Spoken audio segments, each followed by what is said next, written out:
On an average loft conversion, how many roof windows, Dacia roof windows would you install?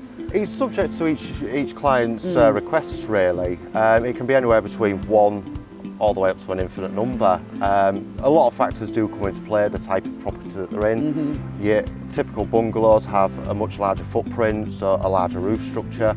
They can have up to 13, 14 windows in them. We did the case study 4 or 5 years ago, didn't we? Where there was 13 windows in that one. We did indeed. That was huge. It was.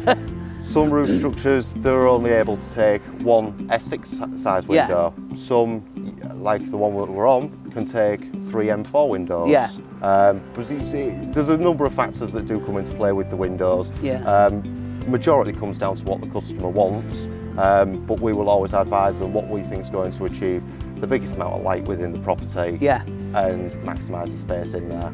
So going back to this project, how many are going in this project? So there's 3 M4 Ultima windows being fitted.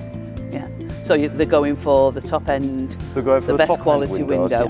Yes, they are. The reason we're going for the top end windows is to combat the latest regulation changes. As part of the loft conversion industry, there's been a huge overhaul on building regulations.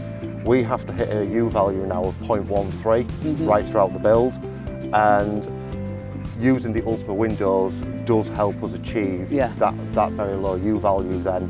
So it makes logical sense to use the best quality window there, along with the best quality installations and products that we use right throughout any project anyway. Just as a side to that, are you registering your windows for the rewards? I am indeed. You're a good boy. Because you did very well, didn't you, on the last versions? The last versions, I did very well on them. Very well indeed. And obviously with the reward scheme we've got now, it's not an automatic way that they get the 20-year guarantee. Do you advise the homeowners to register them? I do indeed. Once we depart the project, as part of their closing pack that I send them with all our personal guarantees, I make sure that they all should get their windows registered, and I give them the links on how to do that as well. Excellent.